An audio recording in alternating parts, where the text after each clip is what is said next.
We're living in a culture that is just absolutely obsessed with optimization. I mean, people spend enormous amounts of time and money tracking their physical health, ensuring every single calorie is perfectly accounted for.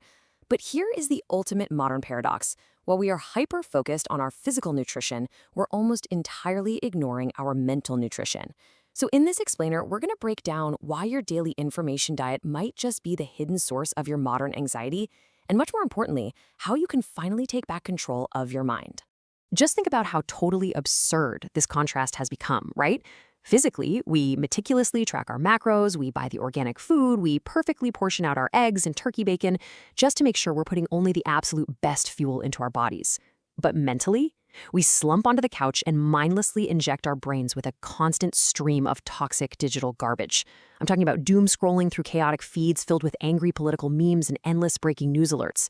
We wouldn't even dream of feeding our bodies this way, yet we do it to our minds every single day without a second thought. And look, this isn't just an average person problem. It actually affects the top performers on the planet. I was out in Arizona recently during spring training, observing professional baseball players. Now, these are elite athletes who perform a task, hitting a baseball, that almost completely defies physics. To do this, they have world-class nutritionists perfectly portioning out their meals with fresh fruit and lean proteins. But as I sat in the cafeteria with them, I noticed something wild. Despite meticulously controlling what goes into their stomachs, they were sitting there just staring at their phones, consuming a mental diet of pure anxiety and toxic garbage, exactly like the rest of us. And it's a trap that catches global leaders and tech billionaires too. Take the President of the United States, for example. They get the Presidential Daily Briefing, this highly curated, top-secret, 3-page document prepared by literally the best intelligence experts in the world. Yet, some recent leaders have completely ignored this incredible resource, preferring to scroll social media or request positive press clippings instead.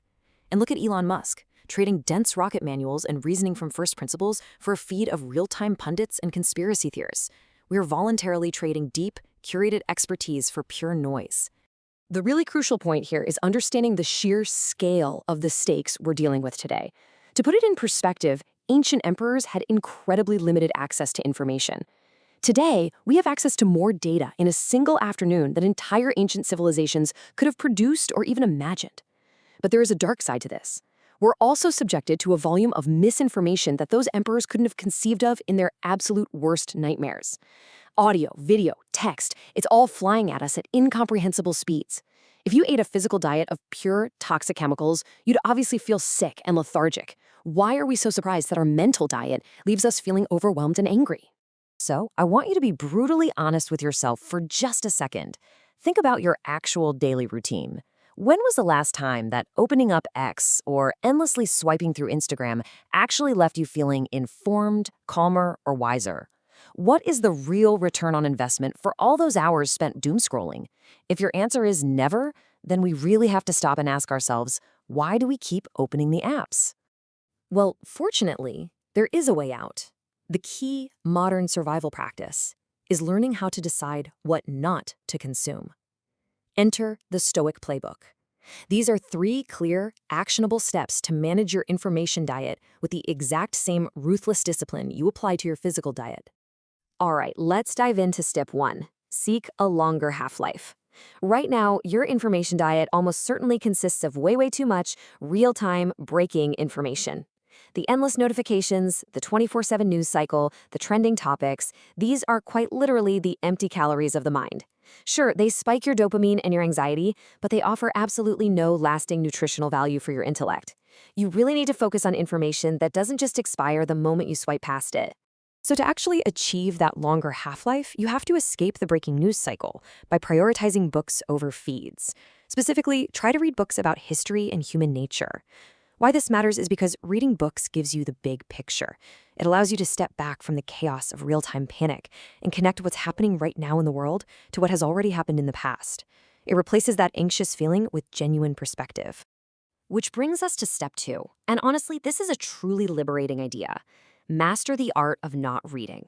Society constantly makes us feel like we need to be plugged in 24/7, that if we don't have a fully formed opinion on every single breaking news story, we're somehow failing as citizens. That is completely false. You do not need to read every hot take. You do not need to have a stance on whatever the outrage of the day happens to be. And this isn't even just a modern digital problem. The philosopher Arthur Schopenhauer actually figured this out centuries ago. He famously stated, "The art of not reading is a very important one." He understood the absolute crucial necessity of avoiding popular rubbish.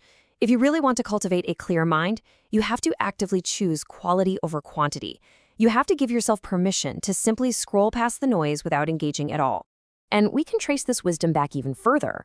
Take a look at this ancient warning from the 5th century BC philosopher Democritus. Do not be eager to know everything, lest you become ignorant of everything. This is exactly what we just talked about with Elon Musk and the presidential briefings. When you try to drink from the fire hose of endless data, you just drown out the truth. So instead of eager consumption of everything, go straight to the source. Find a few experts you can actually trust and tune out the rest. Look, it really all boils down to a famous programming maxim: garbage in, garbage out.